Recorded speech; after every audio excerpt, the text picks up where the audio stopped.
Friends, स्वागत है आप सबका आपके अपनी यूट्यूब चैनल स्मार्ट स्टडी 2.0 में। आज की इस वीडियो में हम हिंदी के टॉप 20 क्वेश्चंस देखेंगे। ये सभी क्वेश्चंस बहुत इम्पोर्टेंट है। आप किसी भी परीक्षा की तैयारी कर रहे हो, यहाँ से प्रश्न आपके परीक्षा में जरूर आएगा। आप लोग वीडियो को पूरा देखा करिए। मॉक टेस्ट लगाना बहुत ज़रूरी होता है, क्योंकि इससे आपको पता चलता है कि आपकी प्रिपरेशन किस लेवल तक हुई है, कितनी तैयारी आपको और करना है। तो इस वीडियो के लास्ट में आप लोग बताइएगा कि 20 में से आपके कितने क्वेश्चन सही हुए। निम्नांकित में सही वर्तनी है। अश्वत्थामा की शुद्ध वर्तनी बताइए कौन सा होगा। अश्वत्थामा, क्या ऑप्शन नंबर ए में सही है? नहीं। बी में सही है? नहीं। सी में सही है? नहीं। ऑप्शन नंबर डी में जो दिया है वो बिल्कुल सही है। हथियार डाल देना मुहावरे का सही अर्थ है। विजयी होना, हार मान लेना, हमला करना, पीछा करना। हथियार डाल देना, जब व्यक्ति हार मान लेता है तो वो क्या करता है? हथियार डाल देता है। तो ऑप्शन नंबर बी आपका बिल्कुल सही है। दो वर्णों का मेल है। समास, प्रत्यय, उपसर्ग, संधि। समास का शाब्दिक अर्थ क्या होता है? संक्षेप होता है। क्या होता है? संक्षेप। समास का विलोम क्या होता है? व्यास होता है। समास में शब्दों का मेल होता है। किसका मेल होता है? शब्दों का मेल होता है समास में। प्रत्यय और उपसर्ग ये दोनों जो है शब्दांश होते हैं। क्या होते हैं? शब्दांश, यानी शब्द का अंश होते हैं, ना कि शब्द। प्रत्यय जो है वो किसी भी शब्द के अंत में लगता है और उपसर्ग जो है वो शब्द के पहले लगता है। प्रत्यय जो है वो शब्द के अंत में लगता है और उपसर्ग कहाँ लगता है? तो किसी भी शब्द के पहले लगकर उसके अर्थ को परिवर्तित कर देता है। संधि का शाब्दिक अर्थ क्या होता है?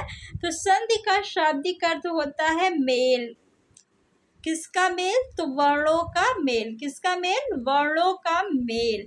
तो ऑप्शन नंबर डी आपका बिल्कुल सही है। उत्थान में कौन सा उपसर्ग प्रयुक्त है? तो उत्थान का जब हम संधि विच्छेद करेंगे तो बनेगा आपका उत धन थान। थान क्या है आपका? ये मूल शब्द है और आपको पता है कि उपसर्ग जो है वो शब्दांश होता है और किसी भी शब्द के पहले लगता है। तो उत क्या हो जाएगा? उपसर्ग हो जाएगा। ऑप्शन नंबर डी आपका बिल्कुल सही है। अब तुम जाओ वाक्य है। इच्छावाचक, विधानवाचक, आज्ञावाचक, संकेतवाचक।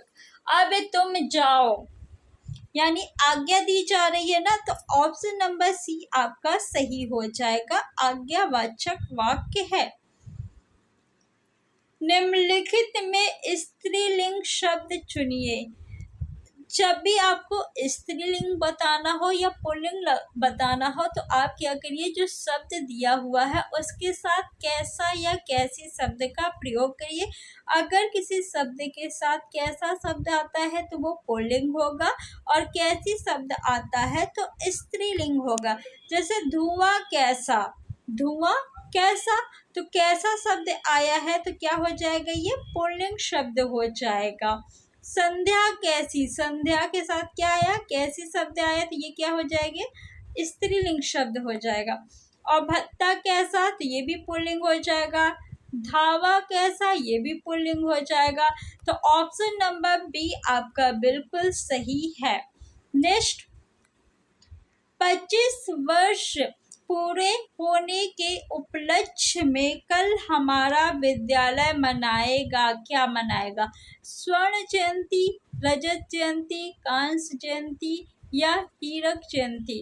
तो देखिए 25 वर्ष पूर्ण होने पर रजत जयंती मनाई जाती है और 50 वर्ष पूरे होने पर क्या मनाया जाता है? स्वर्ण जयंती। तो ऑप्शन नंबर बी आपका बिल्कुल सही है। अशुद्ध वाक्य का चयन कीजिए। हाथी मोटा है, तो बिल्कुल सही है। हाथी मोटी है, हाथी मोटी है होगा नहीं, हथनी मोटी है ये सही होगा, ना कि हाथी मोटी है, तो ये तो गलत है। यह भोजन 10 आदमियों के लिए है, बिल्कुल सही है। लड़के ने पत्र लिखा, ये भी बिल्कुल सही है। आपको बताना था कि कौन सा वाक्य अशुद्ध वाक्य है, तो ऑप्शन नंबर बी आपका उत्तर हो जाएगा। मुंह से निकली बात गुप्त नहीं रहती वाक्यांश के अर्थ के लिए उपयुक्त लोकोक्ति है। थोथा चना बाजे घना, क्या ये होगा? नहीं। बड़ों के कान होते हैं, आंखें नहीं, ये भी गलत है। ओठो निकली कोठो चढ़ी, ओठो निकली यानी मुंह से निकली बात गुप्त नहीं रहती, इस मुहावरे का अर्थ होगा ओठो निकली कोठो चढ़ी, यानी कोठो मीन्स यानी घर, घर घर होगा, घर घर बात पहुंच जाएगी। अगर आप किसी बात को कहेंगे, कोई और सुनेगा, वो दूसरे से कहेगा, दूसरा तीसरे से कहेगा, तीसरा चौथे से कहेगा, इसी तरह बात जो है सबको पता चल जाएगी। तो ऑप्शन नंबर सी आपका उत्तर होगा। निजवाचक सर्वनाम का उदाहरण किस विकल्प में है? कोई, कौन, स्वयं, हमारा। निजवाचक सर्वनाम कौन कौन से है? जैसे निजवाचक सर्वनाम है आपका आप शब्द, स्वयं, खुद, ये शब्द क्या है? निजवाचक सर्वनाम। यहाँ पे आप जो है आदर सूचक आप से अलग होता है, ये आप जो है अपने लिए आता है, यानी खुद के लिए आता है। जैसे मैं यह काम आप ही कर लूँगा, यानी खुद कर लूँगा। तो ऑप्शन नंबर सी जो है आपका बिल्कुल सही है। कोई जो है अनिश्चयवाचक सर्वनाम है, कौन आपका प्रश्नवाचक सर्वनाम है। अलबत्ता शब्द में कौन सा उपसर्ग है? उपसर्ग जो है ये क्या होते हैं? शब्दांश होते हैं और किसी भी शब्द के पहले लगते हैं। अलबत्ता, अगर हम इसका संधि विच्छेद करें या इसको दो भागों में बांटे तो क्या होगा? अल और बत्ता।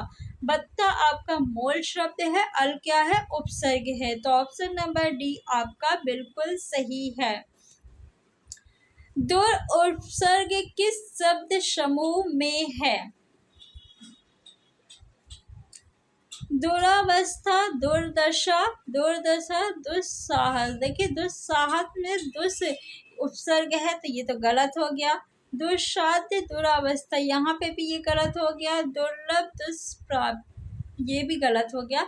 आपका ऑप्शन नंबर ए जो है वो बिल्कुल सही है। दुरावस्था में दुर उपसर्ग है, दुर्दशा में भी दुर उपसर्ग है, तो ए आपका बिल्कुल सही है। विलोम शब्द लिखिए, कठिनाई का विलोम शब्द क्या होगा? सरल होगा? नहीं, कठिन का विलोम शब्द सरल हो जाएगा, लेकिन कठिनाई का नहीं होगा। सरलता हो जाएगा कठिनाई का विलोम शब्द। अगर कठिन दिया होता तो सरल लगाते हम। कौन सा स्त्रीलिंग है? मित्र, सूचना, उपहार, अध्याय।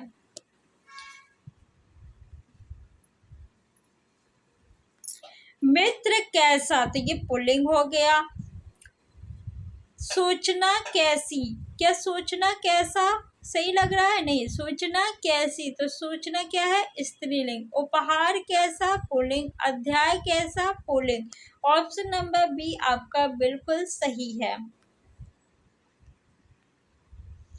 मिलावट में प्रत्यय है, प्रत्यय क्या होते हैं? शब्दांश होते हैं, यानी शब्द का अंश, और प्रत्यय जो होता है वो शब्द के बाद में लगता है। मिलावट में मिल आपका मूल शब्द है और आवट जो है ये क्या है? प्रत्यय है। तो ऑप्शन नंबर डी आपका बिल्कुल सही है। वादी और वादी युग्म के सही अर्थ भेद का चयन कीजिए। वादी मीन्स क्या होता है? वक्ता होता है, और वादी मीन्स क्या होता है? अजीर्ण होता है। तो किस ऑप्शन में है वक्ता और अजीर्ण? ऑप्शन नंबर सी में है, तो ऑप्शन नंबर सी आपका उत्तर हो जाएगा। सर्प, मेघ, हरिण किस शब्द के अनेकार्थी है? तो ये सारंग के अनेकार्थी है। ऑप्शन नंबर ए आपका बिल्कुल सही है। मुझसे उठा नहीं गया वाक्य में वाच्य है, कर्तृवाच्य, कर्मवाच्य, भाववाच्य। मुझसे उठा नहीं गया,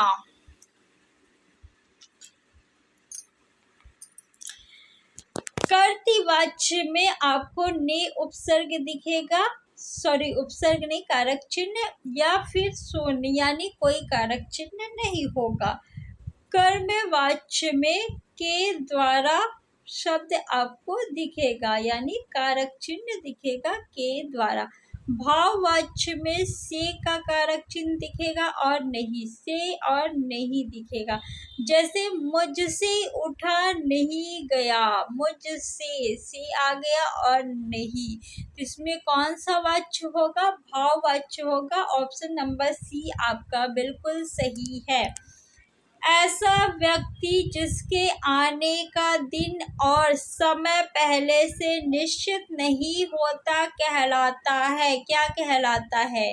अतिथि कहलाता है। तिथि मीन्स होता है दिन या दिनांक, मीन्स निश्चित नहीं है जिसका, तो जिसके आने का दिन और समय पहले से निश्चित नहीं होता उसे हम अतिथि कहते हैं। उर्मी और विच पर्यायवाची शब्द है, जल के, लहर के, तो लहर के हैं ना कि जल के। ऑप्शन नंबर बी आपका बिल्कुल सही है। फ्रेंड्स अब आप लोग बताइए कि 20 में से आपके कितने क्वेश्चन सही हुए।